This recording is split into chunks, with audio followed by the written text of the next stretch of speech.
Sejam muito bem-vindos ao nosso canal. Aqui trazemos ativos do Brasil e do exterior. E no vídeo de hoje vamos falar da Realty Income. Trata-se de um REIT, o equivalente ao fundo imobiliário no mercado americano. Ele possui imóveis comerciais, voltados ali principalmente para varejistas, mas também tem data centers e alguns imóveis um pouco diferentes. Vamos entender um pouco melhor seu portfólio, conhecer os seus resultados, que inclusive tem feito ele pagar quase 6% ao ano de dividendos, em dólar.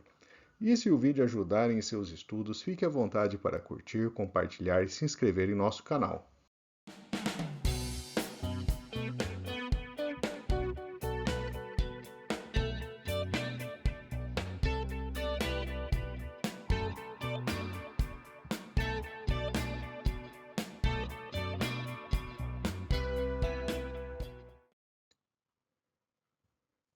Vamos começar pela base de tudo, que é o portfólio. Então, ele possui ativos nos Estados Unidos e em alguns países da Europa.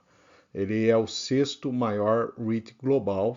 Ele tem 10 bilhões de dólares em portfólio europeu. São 459 ativos. Aqui temos a visão, então, da participação, Ele tem concentração em alguns estados americanos, Destaque para o Texas, a Flórida e a Califórnia também com posições relevantes. Já na Europa, o Reino Unido aparece aí como principal local aí onde estão os ativos. Então, já percebam que ele tem um grau de diversificação interessante, Diversificação geográfica, voltada aí para países desenvolvidos, Trazendo aqui os principais inquilinos, então temos aqui a Dollar General, com maior participação, 3,8%, seguido pela rede de farmácias Walgreens, a Dollar Tree e a Family Dollar, 7-Eleven, EG Group, a Wynn Resorts, FedEx. Então, assim, tem várias empresas, são empresas algumas bem conhecidas e tradicionais do mercado americano, apesar da gente não conhecer tão bem assim algumas delas aqui no Brasil. Aqui temos a distribuição dos inquilinos em relação a serem grau de investimento. Então, no varejo, a gente tem aí 32% com grau de investimento e 7% na parte não varejo dos seus inquilinos.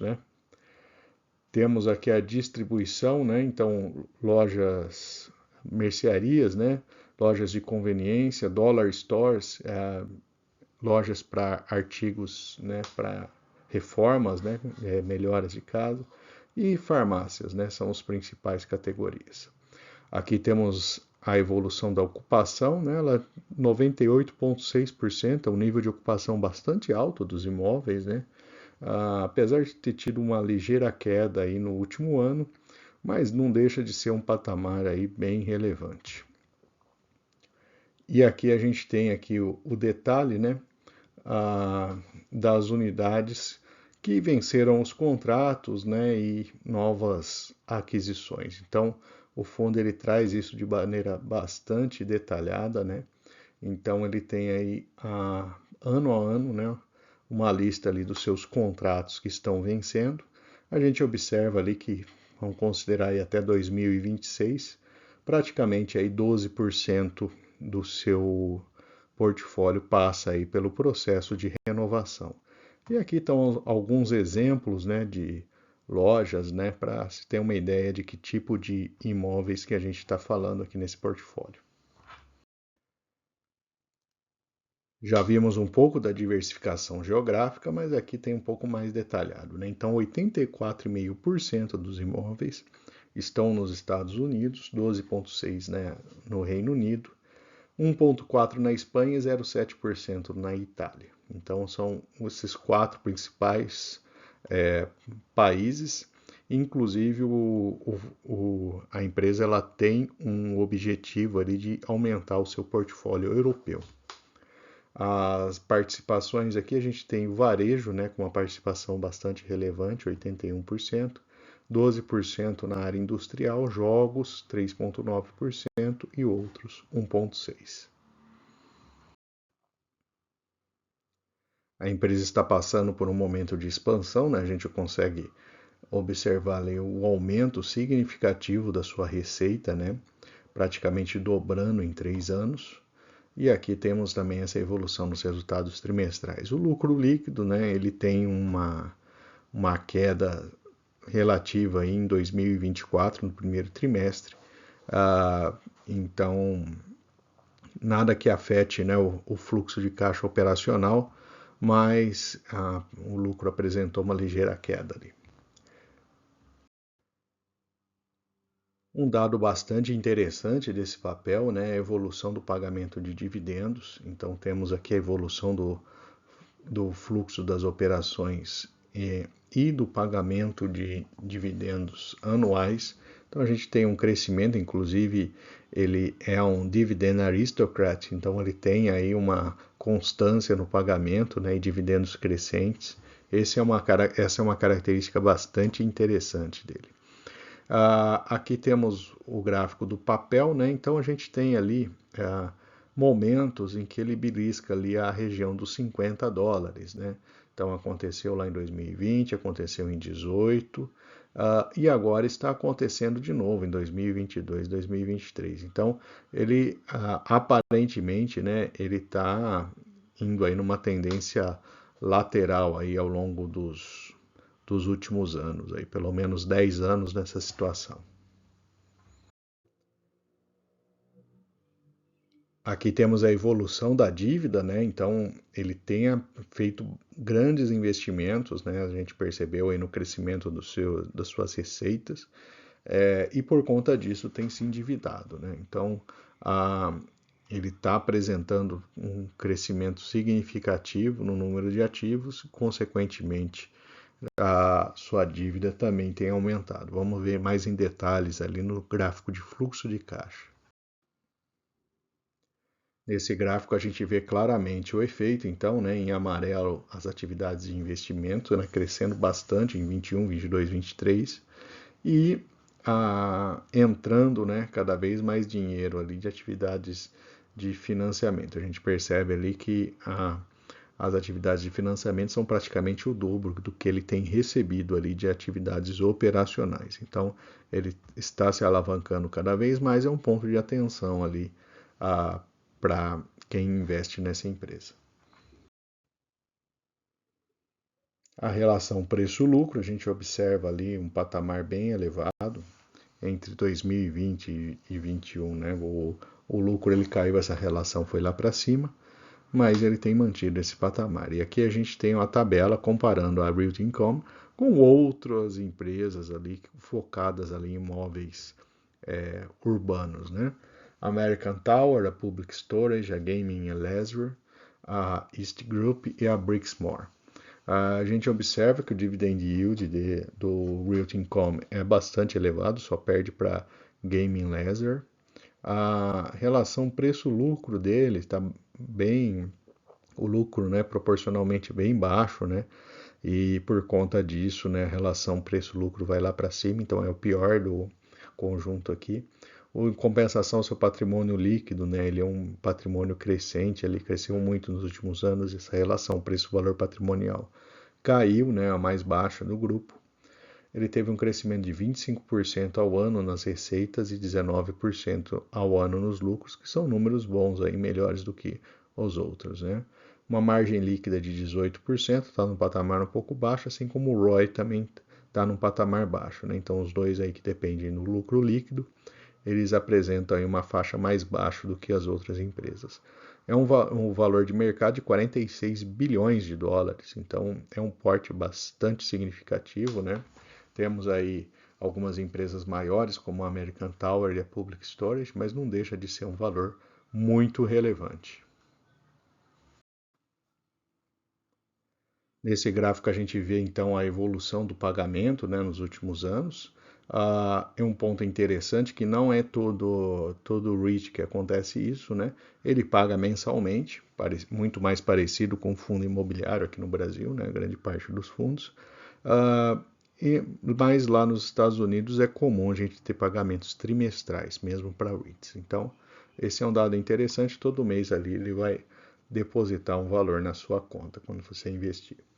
Aqui temos a expectativa dos analistas, a maior parte aí está com uma visão de hold para o papel, e a média ali está apontando aí uma média de $60 de valor da ação, hoje está na casa dos 53. E as estimativas de lucro para 24 e 25, 1,35 e 1,58. Já foram maiores, os analistas acabaram revisando essas projeções para baixo recentemente. Vamos falar então da divulgação de resultados recentes da empresa, do primeiro quarto de 24. Ele chamou atenção ali a respeito dos investimentos, e ele está focando, numa joint venture voltada para data centers. Então ele está identificando que esse mercado de data centers ele pode ser um mercado interessante para o investimento futuro, e ele segue, grande parte aqui das linhas, falando aí das suas aquisições, e também dizendo sobre o seu fluxo de caixa livre, também positivo, e segue aí as projeções. Aqui ele traz uma análise mais longa ali, desde 96, então ele passou por momentos ali em que o Tesouro Americano estava na casa dos 5%, depois da crise de 2008 até agora, recentemente, ele passou ali por um período de 2,3% em média, e com isso, ele mostra aí que teve um retorno operacional mesmo nessas épocas ali de taxas mais altas ou mais baixas, na casa de 11%. Então ele mostra essa visão, inclusive a estimativa dele, somando aí os dividendos dos próximos 12 meses, mais o aumento do fluxo de caixa, do fluxo operacional dele, daria aí 9,6%, que é esse dado aqui que ele mostra nesse gráfico aqui mais longo, mostrando a sua evolução ao longo do tempo. Aqui falando um pouco mais detalhado, então,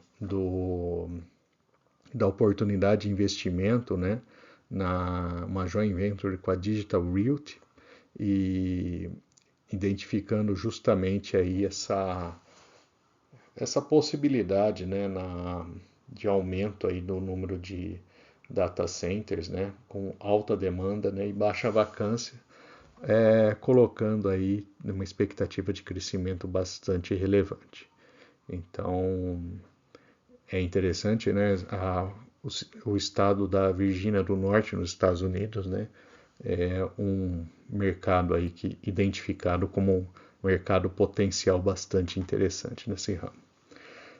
Aqui mostrando, em detalhes, então eles têm um estoque bastante relevante de data centers, ele apontando aí essa capacidade, quantos megawatts ali consumidos em data centers. Ele tem baixa vacância, vacância de 2% somente, e uma atividade aí de uma absorção líquida, de contratos bastante relevante. Então, a Realty Income trouxe essas informações, mostra aí que ela está de fato buscando aí novas oportunidades e desenvolvendo aí nesse mercado. Tem também uma parceria com a Decathlon, tem lojas aqui no Brasil também, mas tem uma posição relevante lá na Europa, também fazendo parte aí desse plano, de expansão para o mercado europeu, Então é interessante essa visão, Aqui temos uma visão com respeito à volatilidade, então dos retornos para o investidor. Então, o Realty Income dentro do S&P 500, são 500 empresas, ele se encontra ali numa faixa aí, vamos dizer aí perto dos 2, 3%, 3,6% melhores. Então é interessante. Aqui ele traz o beta e o retorno, o beta Se você já viu o nosso vídeo ali falando de carteira de investimento, né, investimento montando a sua carteira, lá a gente detalha um pouco melhor o beta, vou deixar o link aqui para você ver, né?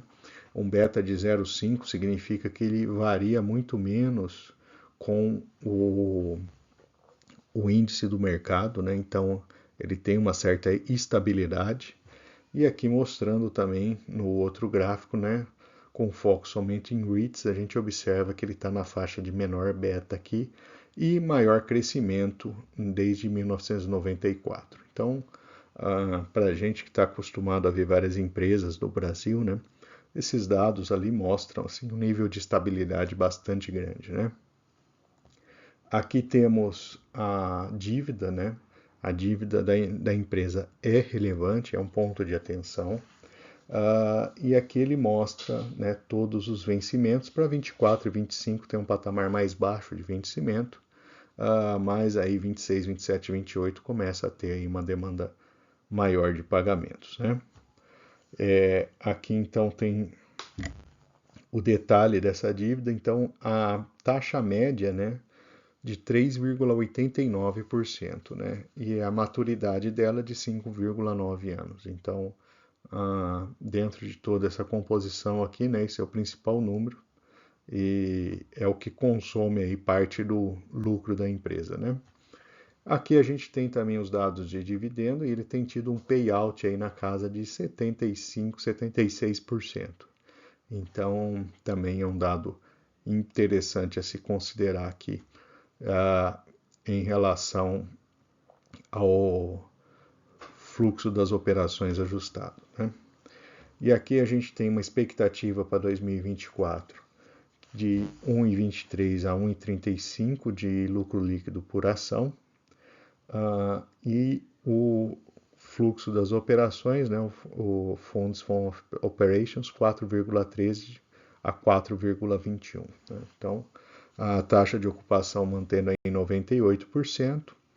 Então tem essa e um volume de aquisições de 2 bilhões de dólares. Então, essas são as expectativas dele. Estão bastante em linha com o que ele vem apresentando aí nos últimos anos. Bom, agora eu vou trazer 3 notícias que não deixam de ser uma referência para caso você queira se aprofundar um pouco melhor aqui nos dados do Realty Income. O Seeking Alpha trazendo aí as razões para amar esse dividendo aristocrata de 6% de yield. A Investing.com também trazendo aí pontos chaves, né, e respostas a respeito da empresa. E também a Markets Insider trazendo aí informações aí sobre esse guidance apresentado pela Realty Income. Então são 3 referências ali. Caso tenha interesse, vale a pena dar uma olhada nessas notícias também. Vamos trazer agora a comparação, né? A Realty Income, além da ação negociada na Bolsa de Nova York, ele tem uma BDR também. Então, a ação nos últimos 3 anos, né, teve uma queda aí de 20,4% e a BDR 19,2%, justamente pegando aí variação do câmbio no período. Então, duas BDRs, né, fazem uma ação americana, só que o ponto de atenção, né, é em relação ao volume de negociação. Então, enquanto a ação americana tem quase 2 milhões de dólares de negociações diárias, a BDR representa aí na casa de 80 mil reais. Então, atenção aí caso for investir via BDR, né, a respeito aí da liquidez, né, pode ser um problema para você no momento que for vender essa posição. E finalmente vamos trazer os pontos positivos e negativos para investimento na Realty Income. Do lado positivo, seu grande porte, né, maior do que qualquer fundo imobiliário da B3, né, e com uma diversificação importante, expandindo aí para data centers, Europa, né. O preço da ação em patamar historicamente baixo, então é um dado positivo, né, já que a gente observa ali que ele está parecido com valores que já foram pagos lá atrás por essa ação, né? Mas também o negativo é que ele não está numa tendência clara de crescimento de preço, né, das ações. Expansão com um grande volume de investimento, então ele está buscando aí novos investimentos justamente para expandir as suas receitas. Dividendos mensais em bom patamar, né, 6% em dólar, né, um patamar bastante interessante de recebimento de dividendos, e tem um menor nível de volatilidade do que o mercado em geral. Do lado negativo, a gente tem uma dívida em patamar bastante relevante e crescendo, margem menor do que outros REITs semelhantes, e expectativa dos analistas da ação já foram melhores no passado, né? Hoje estão um pouco mais conservadoras aí, com uma recomendação de hold em relação ao papel. Espero que tenham gostado do vídeo, que o vídeo tenha trazido novas informações para vocês, apresentado este REIT, né, um fundo imobiliário americano, e aproveite para deixar nos comentários se você tem interesse nessa categoria de investimento e sugestões de próximos fundos para fazermos a análise em nosso canal. E até mais!